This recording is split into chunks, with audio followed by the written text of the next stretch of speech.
வணக்கம்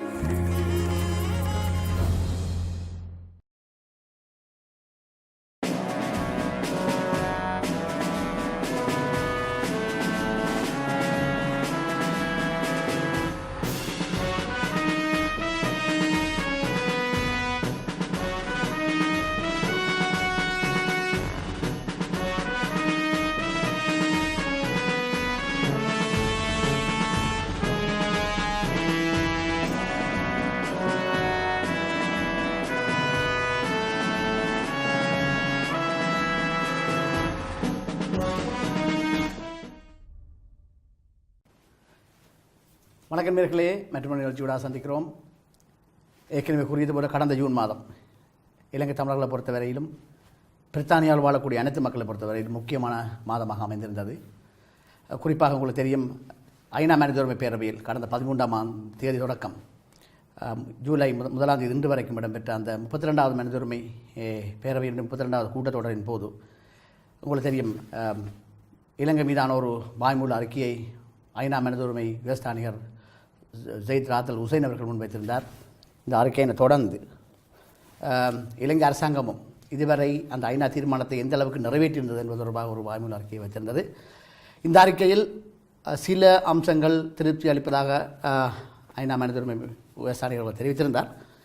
ஆனாலும் பல விடயங்களில் இலங்கை அரசாங்கம் கவனம் செலுத்த வேண்டும் என்று தெரிவித்திருந்தார். அங்கு வந்திருந்து வழக்குகளை பிரதிநிதித்துவப்படுத்தக்கூடிய மக்கள் சார்பாக வந்த பிரதிநிதிகளும், வடமாகாண சபையை பிரதிநிதித்துவப்படுத்தி வந்திருந்த மக்களும், அரசியல் தலைவர்களும் மக்களை பொறுத்தவரையில் ஐநா தீர்மானத்தை இலங்கை அரசாங்கம் முழுமையாக நிறைவேற்றும் என்ற நம்பிக்கை அவர்களுக்கு இல்லை என்றும், இன்னும் சரியாக 9 மாதங்கள் இருக்கிறது. அதாவது எதிர்வரும் மார்ச் மாதம் 2017ஆம் ஆண்டு இலங்கை அரசாங்கம் தொடர்பான ஒரு முழுமையான அறிக்கையை, எழுத்துமூல அறிக்கையை ஐநாவில் சமர்ப்பிக்கும் போது மனித உரிமை விவசாயிகள் அவர்கள் இலங்கை அரசாங்கம் எந்த அளவுக்கு தனது பொறுப்பு கூறல் என்ற விடயத்திலும், ஐநா தீர்மானத்தை எந்த அளவுக்கு நிறைவேற்றிவிடும் என்ற விடயத்திலும் காத்திரமான சந்தேகங்களை எழுப்பியிருப்பதாக அவர்கள் தெரிவித்திருக்கிறார்கள். அதுவரை அடுத்த மார்ச் மாதம் வரை இலங்கை அரசாங்கம் எவ்வாறு செயற்பட போகிறது என்பதை நாங்கள் பொறுத்து தான் பார்க்க வேணும்.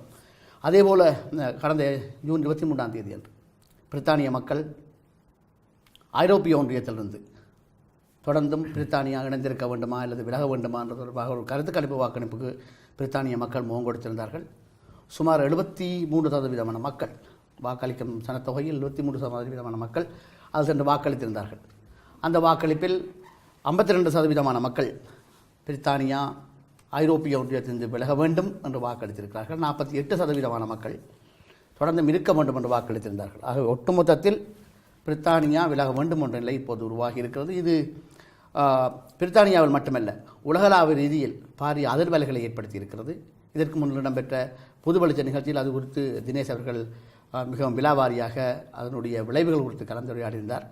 ஆனால் சட்ட ரீதியாக ஐரோப்பிய ஒன்றியத்திலிருந்து பிரித்தானியா விலகும்போது சட்ட ரீதியாக அது பிரித்தானிய மக்களையும், குறிப்பாக தமிழ் மக்களையும் எவ்வாறு பாதிக்கும்? உங்களுக்கு தெரியும், பெருமளவான தமிழ் மக்கள் பிரித்தானியாவிலிருந்து ஐரோப்பிய நாடுகளுக்கும், ஐரோப்பிய நாடுகளிலிருந்து பிரித்தானியாவுக்கும் குடிபெயர்ந்து வந்திருக்கிறார்கள்.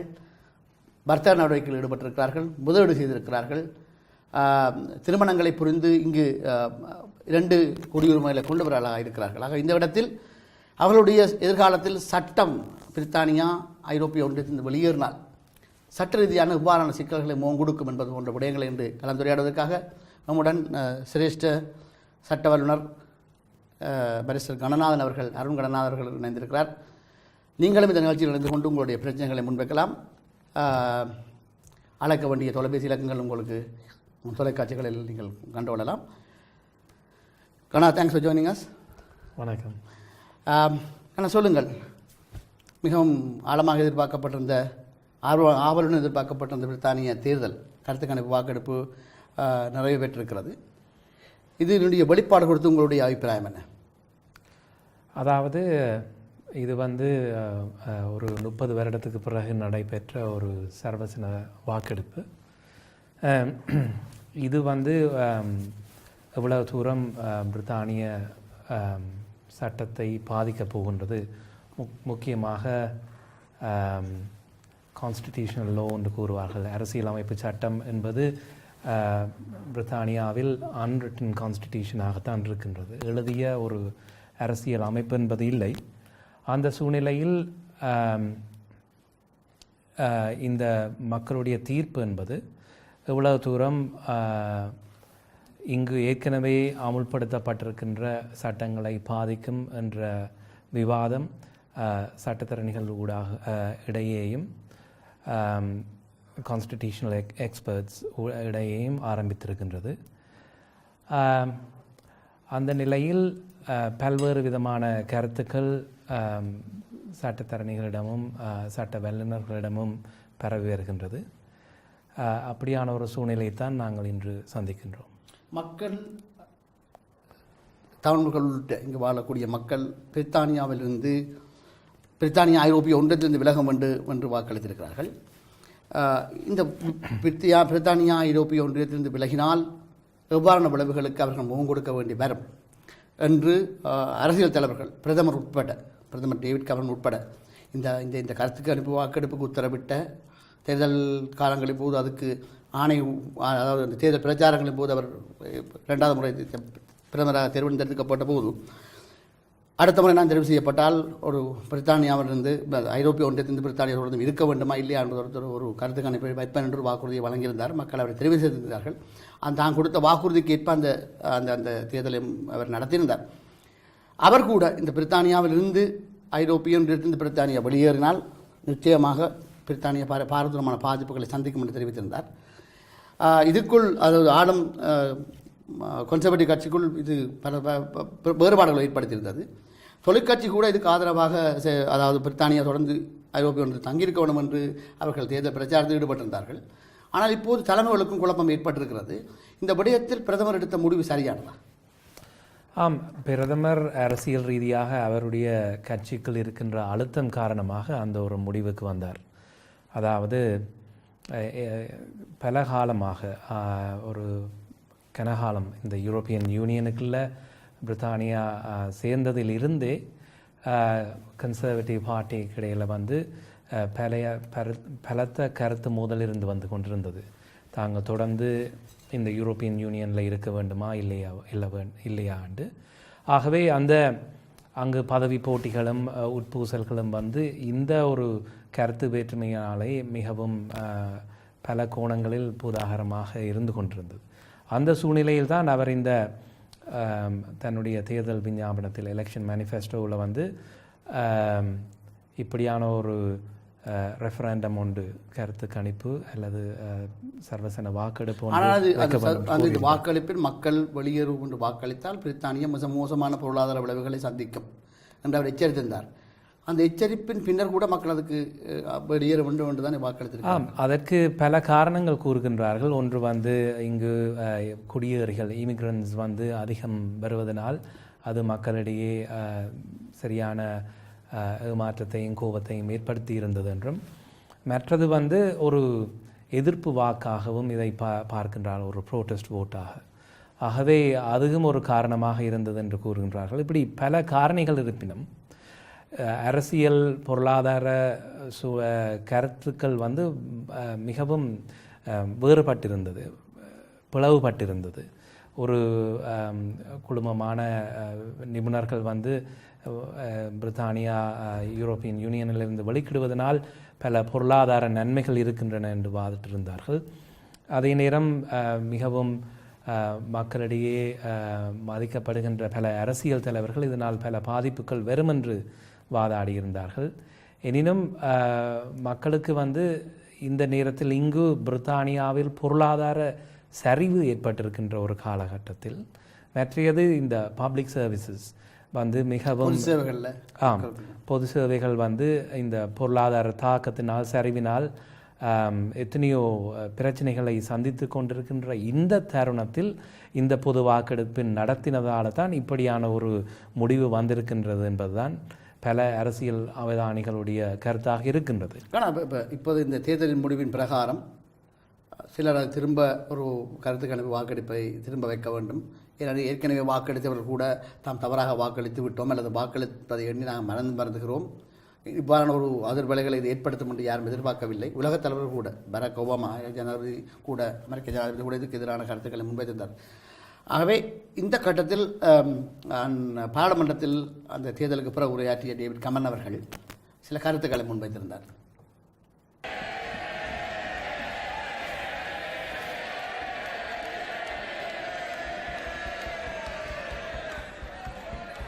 Since our adjournment debate last month, the situation hasn't changed. However, I'm convinced that we will continue to have military concerts there in the future.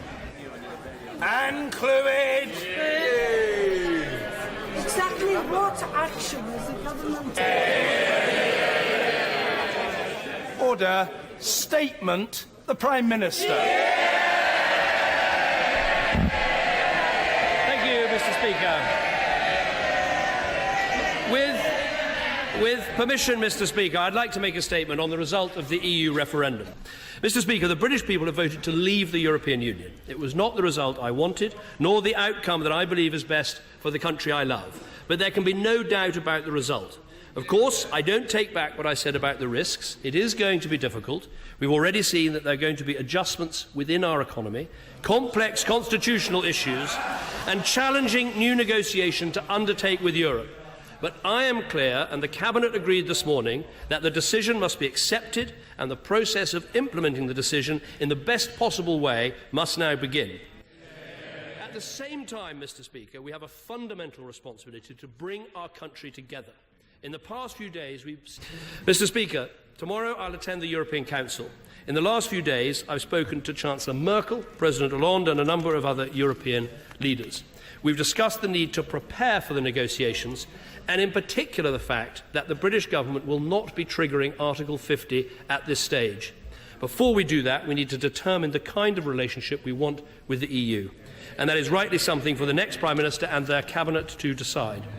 I've also made this point to the Presidents of the European Council and the European... அதாவது இந்த தேர்தல் முடிவுகள் இந்த பிரதமர் பதவி விலகும் அளவுக்கு இந்த முடிவுகள் கொண்டு வந்திருக்கிறது.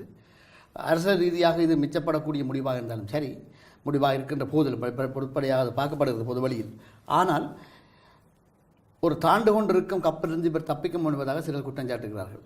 இது குறித்து உங்களது பார்வை என்ன? இப்போ அவர் இந்த யூரோப்பியன் யூனியனில் ஒரு நம்பிக்கை வைத்த ஒரு அரசியல் தலைவராக இருந்திருந்தார். அதில் அவர் எதுவித மாற்றத்தையும் காண்பிக்கவில்லை எந்த ஒரு சந்தர்ப்பத்திலும். ஆகவே அந்த ரீதியில் அவர் பிரித்தானியா தொடர்ந்து யூரோப்பியன் யூனியனில் இருக்க வேண்டும் என்று தனது நிலைப்பாட்டை தொடர்ந்து வைத்திருந்தார். அந்த சூழ்நிலையில் அவர் வைத்த ஒரு நாட்டின் பிரதம மந்திரி தலைவர் என்ற அடிப்படையில் அவர் வைத்த கருத்துக்கு மக்கள் ஆதரிக்கவில்லை. அவருடைய கருத்துக்கு எதிராக வாக்களித்திருக்கின்றார்கள் என்ற சூழ்நிலையில் அவருக்கு வேறு எதுவித வழியும் இருந்ததாக எனக்கு தெரியவில்லை. ஆகவே அந்த ரீதியில் அவர் தப்பிக்க வலிக்கின்றார் என்றதை விட ஒரு உண்மையான ஒரு கனவானாக இந்த சூழ்நிலையில் மக்களுடைய ஆணையை ஏற்று அதற்கு அடிபணிந்து தன்னுடைய ராஜினாமாவை வழங்கியிருக்கின்றார். ஆனால் அரசியல் ரீதியாகவும் இரண்டு விதமாக அதை ஒரு அரசியல் ஒரு சாதுரியமாக கருதினால் அவர் வருகின்ற ஒரு லீடருடைய தலையில் அந்த பொறுப்பை போட்டுவிட்டு போகின்றார். ஆனால் அதே நேரத்தில் உண்மையாக அவர் யூரோப்பியன் யூனியனில் யூகே இருக்க வேண்டும் என்று வாதிட்டிருந்தார். அது இருக்கக்கூடாது என்று மக்கள் ஆணை வழங்கியிருக்கின்றார்கள்.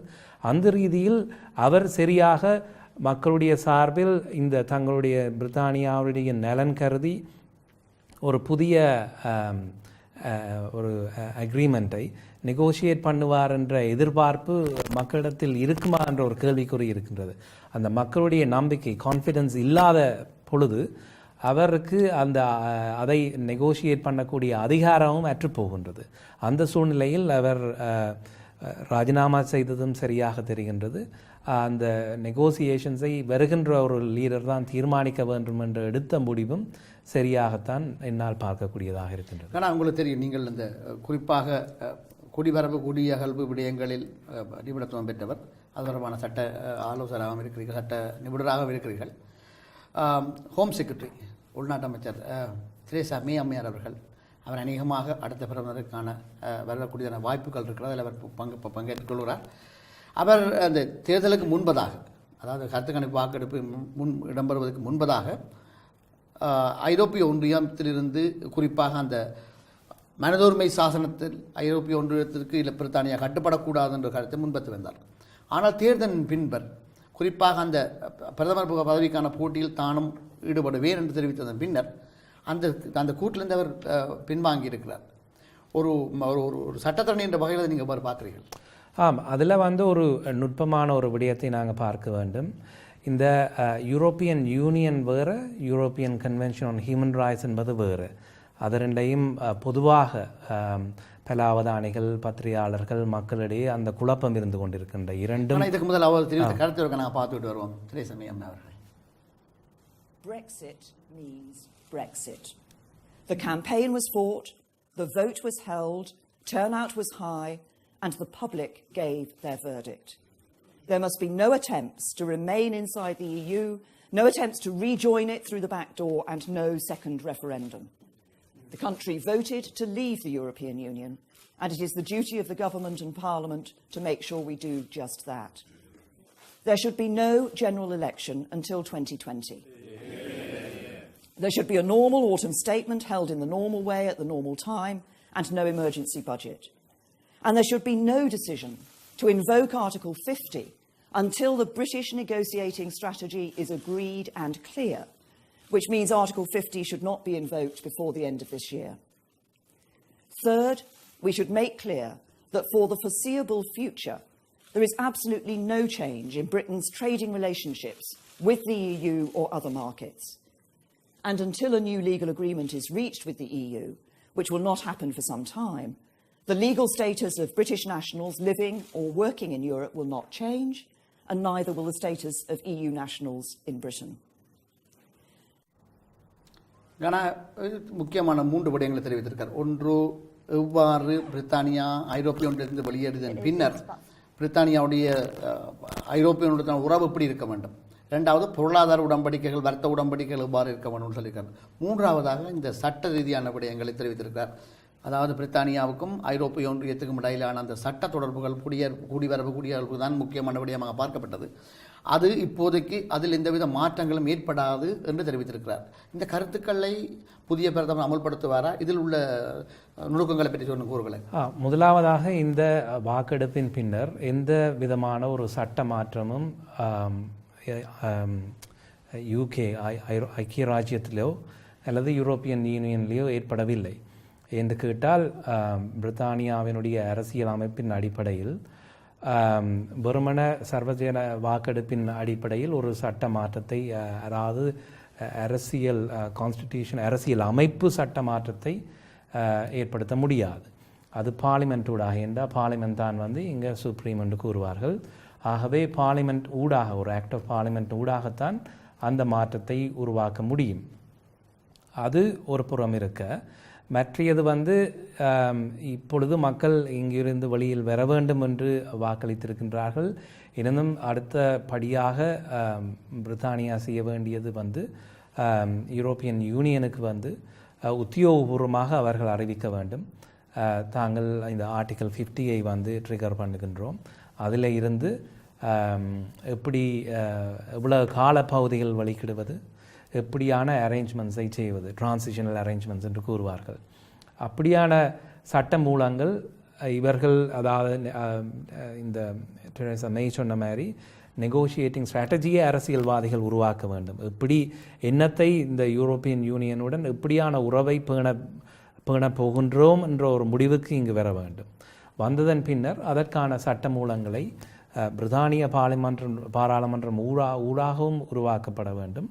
அத்துடன் யூரோப்பியன் யூனியனுடன் பேசி அதன் ஊடாகவும் பல அரேஞ்ச்மெண்ட்ஸ், புதிய சட்ட மூலங்கள் உருவாக்கப்பட வேண்டும். அது மட்டும் இங்கு இமிக்ரேஷன் ரைட்ஸாக இருக்கட்டும், யூரோப்பியன் யூனியனில் வந்த எந்த உரிமைகளாகவோ எந்த சட்ட மூலங்களாகவோ இருக்கட்டும், அவை அனைத்தும் அதே மாதிரி எதுவித மாற்றமும் இல்லாமல் தொடர்ந்து அமலில் இருக்கும் என்பதுதான் இன்றைய சட்ட நிலைப்பாடு. ஆனால் அதாவது குறிப்பாக அந்த உங்களுக்கு தெரியும், தமிழ் மக்களை பொறுத்தவரை தமிழ் மக்களும் இந்த ஐரோப்பிய நாடுகளிலிருந்து பிரித்தானிய விடைபெற வந்திருக்கிறார்கள். சிலர் திருமணங்களும் புரிந்துவிட்டு அவருடைய பார்ட்னர், அவருடைய துணைவிகளை, உறவுகளை கூப்பிட முடியாத நிலைமை இருக்கிறது. இந்த விடயங்களில் தொடர்ந்தும் சிக்கல்கள் நிலவுமா, அல்லது இந்த மக்கள் எவ்வாறான பிரச்சனைகளுக்கு முகம் கொடுக்க போகிறார்கள்?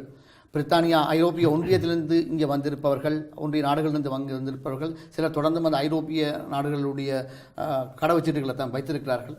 இது போன்ற சட்ட சிக்கல்கள் நிறைய இருக்கின்றன. இது குறித்து நாம் விவாதிப்பதற்கு முன்பதாக சிறிய ஒரு விளம்பர இடைவெளியை கொண்டு